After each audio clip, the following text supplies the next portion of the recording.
今回はフィンランドヘルシンキ旅のしおり冬春編ということで、ここヘルシンキに住んでいる私が冬から春先シーズンのヘルシンキで私だったらこう巡るという3日間のモデルコースを本気で考えてみました。ガイドブックや Vlog などでまだあまり紹介されていない穴場スポットから、定番だけれど実際に行ってみてやっぱりここはいいという厳選スポットまで、私というフィルターを通したヘルシンキの魅力を3日間にギュギュギュッと詰め込んだコースになっているかなと思います。これからヘルシンキへ行く方の参考にしていただけたり、共にヘルシンキを旅している気分になっていただけたら嬉しいです。今回旅する3日間のそれぞれのテーマはこんな感じ。1日目、ヘルシンキの街と自然を味わい尽くす日。2日目、サウナと美術館散策で身も心も整う日。3日目、北欧ヴィンテージハンティングデーと、こんな感じで場所や営業時間を考えてなるべくスムーズに巡れるようにスケジュールを組んでみましたが、旅行の日数やタイミング、欲しいゆとり感はそれぞれで変わってくるかなと思うので、最終的にはご自身に合った形でいろいろパズルしていただくのがいいかなと思います。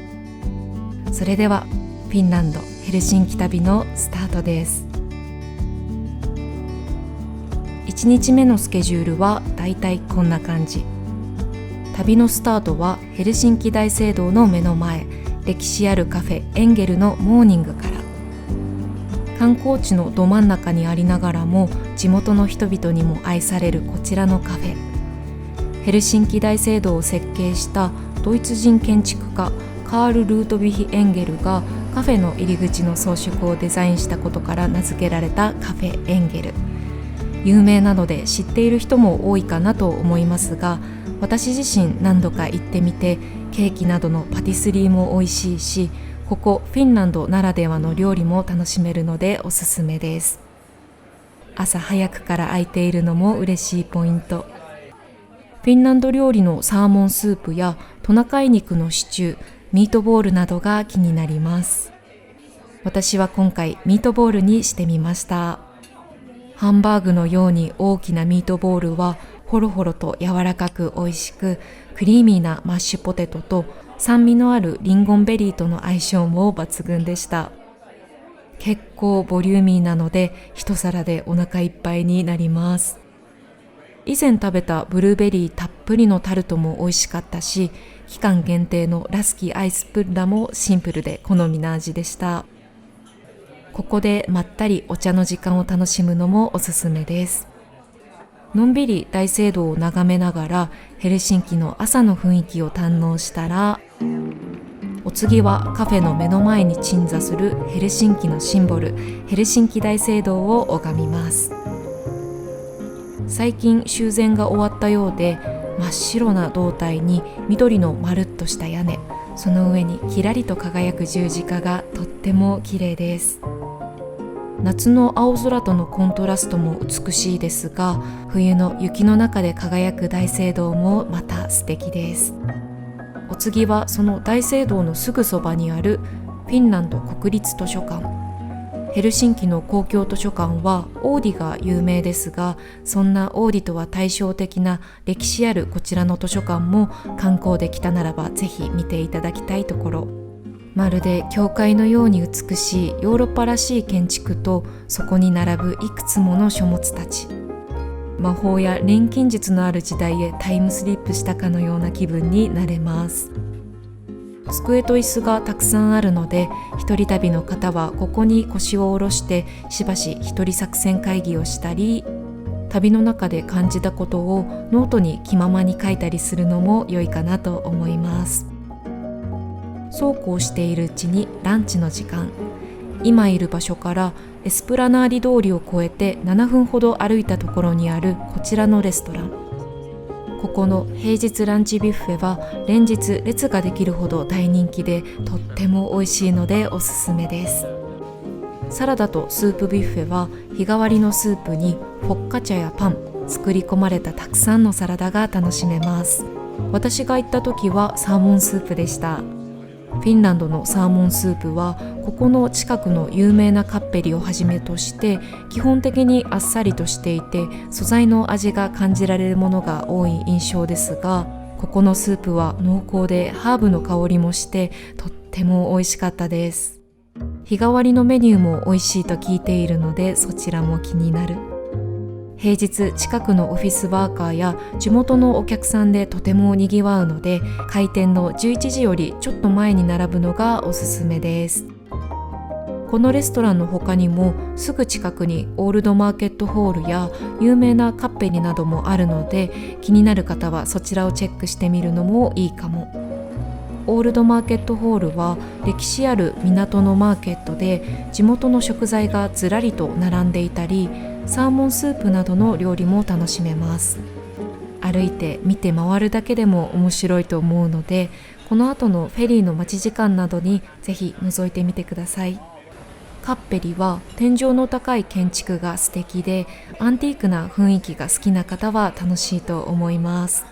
私はサーモンスープを食べに行きましたが、個人的には1回行けば満足という感じでした。美味しいランチで身も心も満たされた後は、すぐ近くの港カウパトリからフェリーに乗って片道15分ほどで行ける世界遺産の島スオメリンナへ。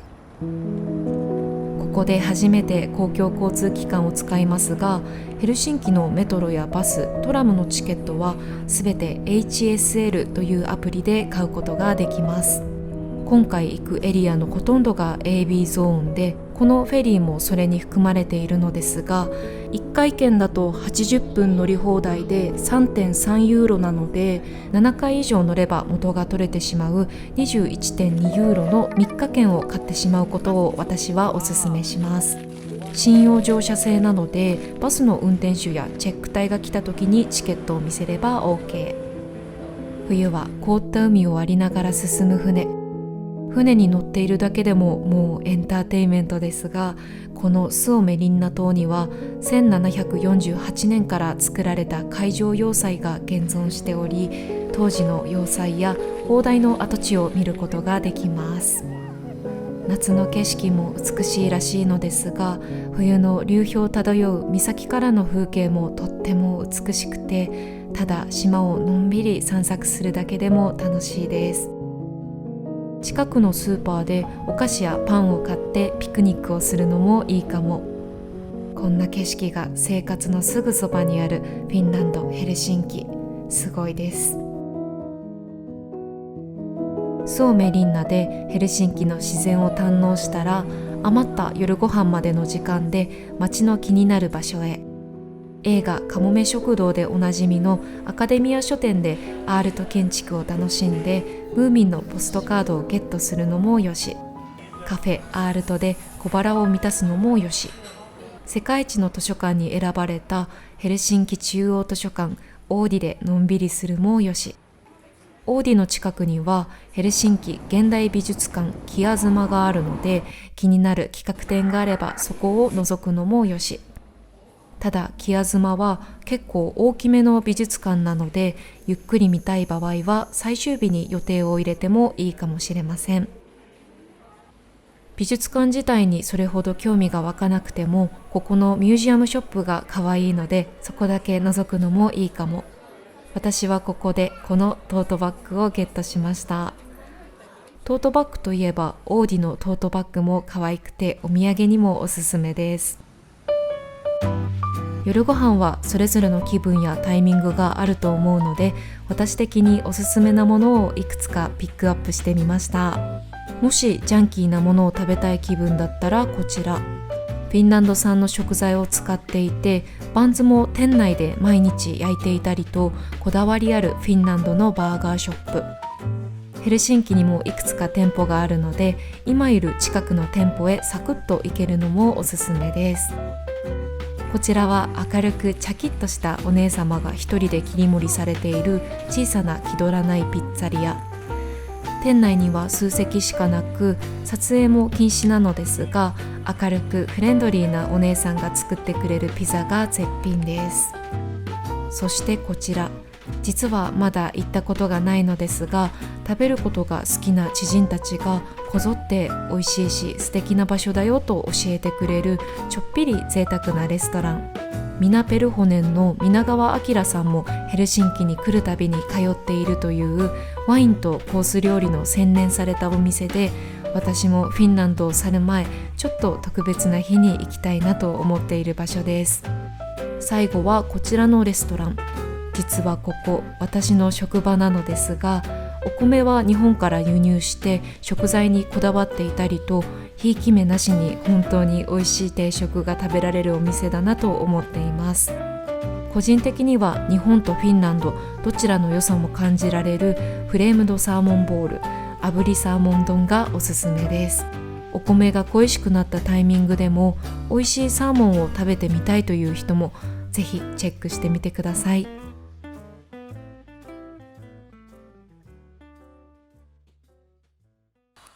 2日目のスケジュールはこんな感じ。おはようございます。今日はフィンランド旅2日目の朝です。今まだ9時になったところかなです。今日の一番最初、初めはこちらのクルットゥーリサウナにやってきました。ここは以前から気になっていた場所で、日本からフィンランドにサウナが好きで遊びに来た人だったり、あとはフィンランド人の方でもうサウナの建築をずっとされている方とか、そういった方々に一番フィンランドで好きなサウナはどこですかって聞いた時に、みんな口を揃えてここのクルットゥリサウナっていう風に言うくらい、とても今フィンランドで静かに熱視線を集めているサウナなんじゃないかなと思っています。ちょっと旅の2日目、疲れも出る頃、ただ明日もまだ旅行は残っているので、そんな2日目を乗り切るためにも朝一番のサウナ、そして冬の海へアバンととっても気持ちがいいので、身も心も整えて旅程を最後まで完走しきるためにも、2日目の朝にちょっとサウナを入れてみようということでやってきました。私も今日初めて入るのでとっても楽しみです。今日は土曜日の朝なんですけど、土曜日の朝シフト、8時からはウォークインで入ることが、予約なしで入ることができて、で夜のシフトが予約制になっているので、必ず事前にホームページで最新情報をチェックしていただけるといいかなと思います。ちょっと中は撮影禁止なのでここまでになりますが、静かに楽しんでいきたいと思います。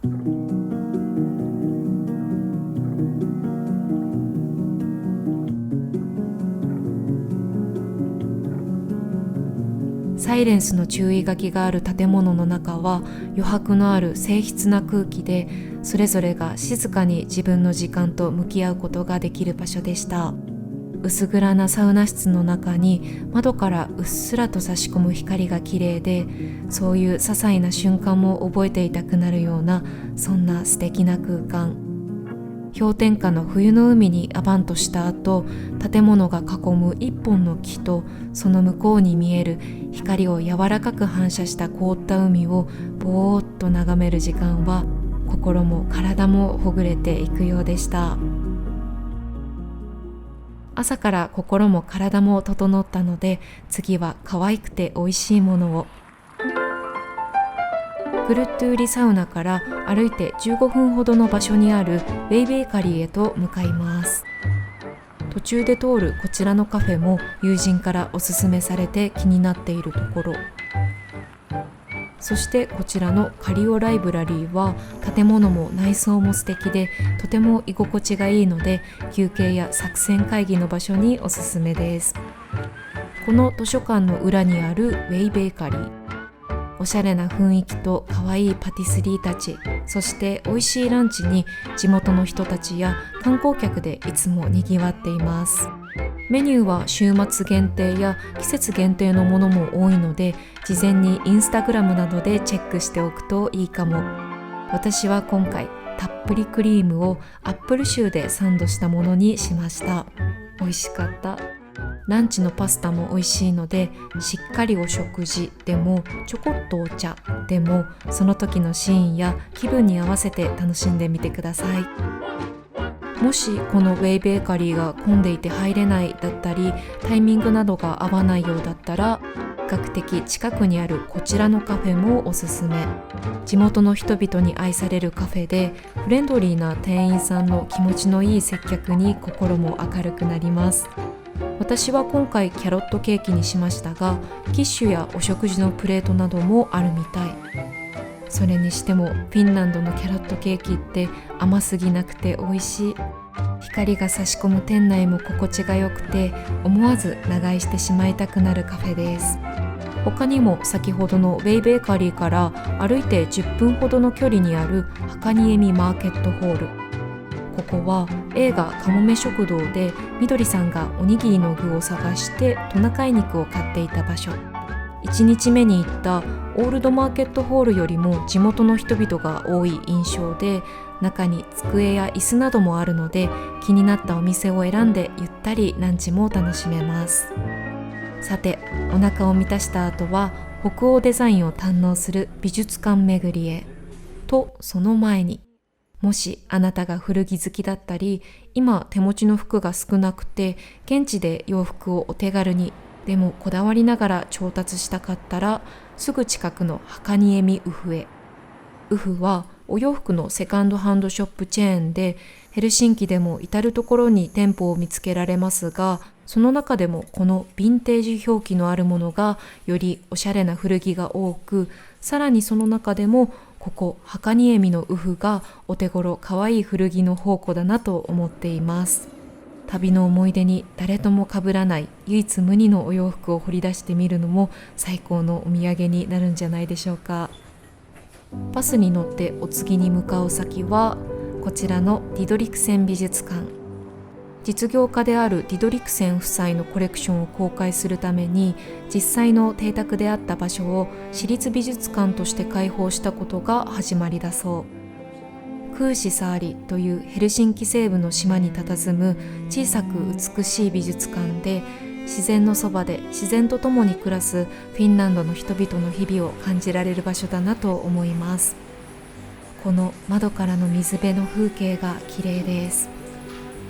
外に出ると邸宅前の桟橋に降りることができるのですが、冬の今、凍って半透明に白く優しく光る海がずっと遠くまで続いていて、桟橋の先頭に座ってしばらくぼーっと眺めていました。とっても静かで、まるでこの世界に一人静かに佇んでいるような不思議な気分。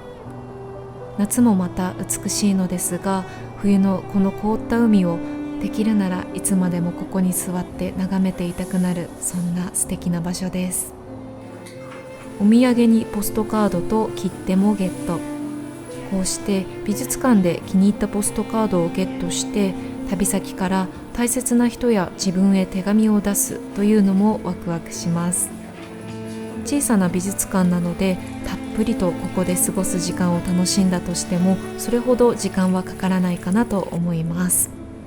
なのでお次もまたバスに揺られて美術館をはしご。向かった先はエスポ現代美術館です。こちらは先ほどのディドリクセン美術館に比べて大きな規模感。2階で行われている企画展の他に、1階にはフィンランドデザインの巨匠たちのマスターピースたちがゴロゴロと。アルバ・アールとアイノ・アールとタピオ・ビルからルートブリュック、オイバト一家、カイ・フランクなどなど、こうして壁に並んだ作品を見ながら、どんな人の作品なのかをタッチパネルで知ることのできる展示もあったりして、北欧のデザイン、ガラス、陶器好きにはたまらない場所です。たくさん動いたのできっとお腹も空いているはず。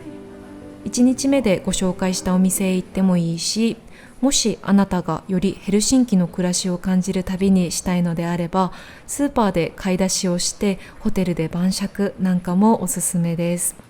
スーパーってその土地の生活をより身近に感じられる場所。ヘルシンキにはいくつかスーパーの種類がありますが、その中でも今回はこの S マーケットを覗いてみることにします。日本でいうと格安ではないけれどトップバリューという独自ブランドも持っていて、割と品質よく何でも揃っちゃうイオン的なイメージ。ちなみに一番の格安スーパーはリドルというドイツ系のスーパーです。いつもお世話になっております。ここでは手軽に食べられるもののおすすめを。フィンランドの乳製品は種類が多くて目移りしてしまいますが、こちらのラフカというヨーグルトが私は好きです。濃厚でもったりとしたチーズケーキに近い水切りヨーグルトといったところでしょうか。いろんな味があってデザート感が強くて美味しいです。この甘じょっぱいチョコのパフと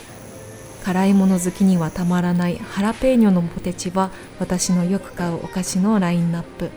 そしてもし宿にキッチンがあるよという幸運な方がいらっしゃったら、フィンランドはこのマッカラという大きなソーセージがたくさん売っていて、マスタードと一緒に食べるのが美味しいのでおすすめです。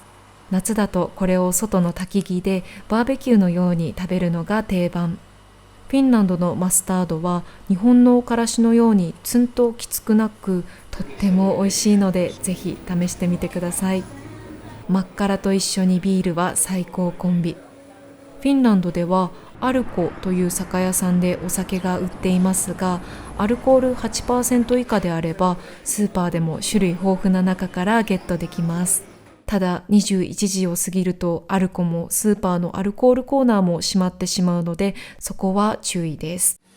フィンランドの国民的カクテルロンケロというグレープフルーツ風味のジンドリンクも爽やかで飲みやすくておすすめ。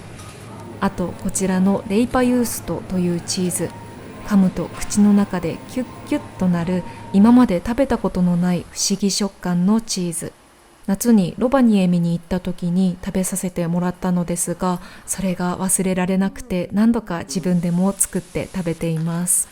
いろんな食べ方があるようですが、フィンランド人のご家族は鍋にレイパユーストと生クリーム、砂糖を入れて煮て、食べるときにクラウドベリーのジャムを乗っけて食べていました。こうして煮るとふわもちキュな唯一無二の食感になるのでおすすめです。クラウドベリーのジャムもとっても美味しくて、これはお土産にもいいかも。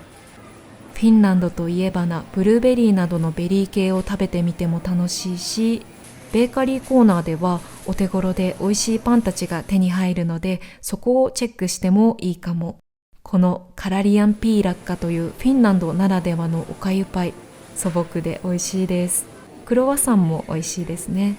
もしパンが好きでいろいろ試してみたかったら K マーケットも行ってみるといいかもしれません。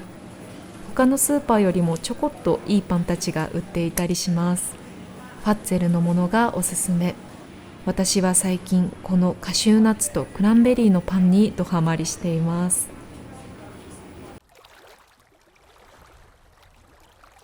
3日目のスケジュールはこんな感じ。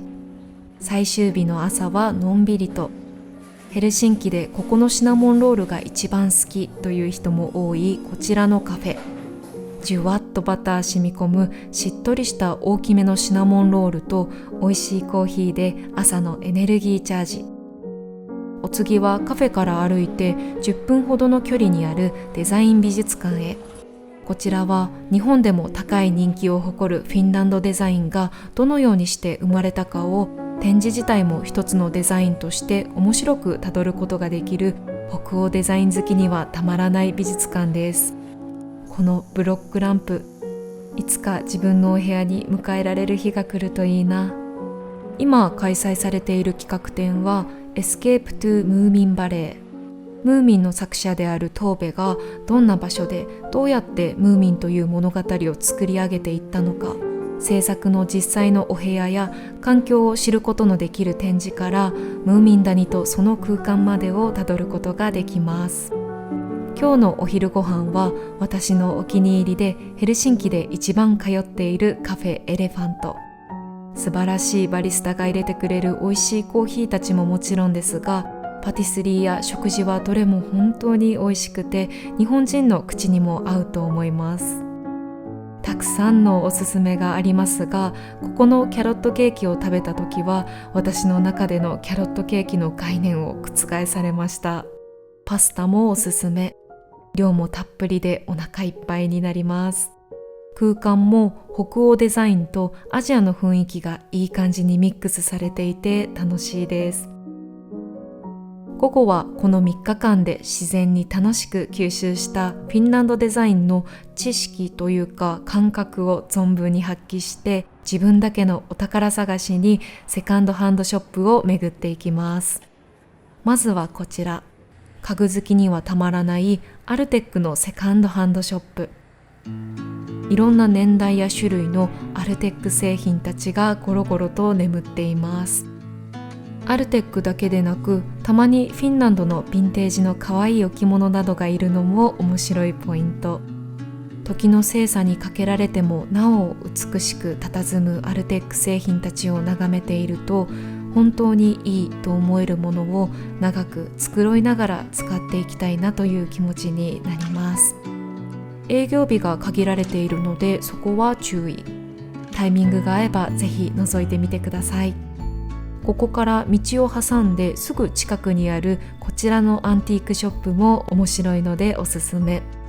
フィンランドだけでなくヨーロッパの古いものが雑多に並んでいて、よーく探すとアラビアやイッタナなどの北欧ヴィンテージも眠っています。お値段もお手頃です。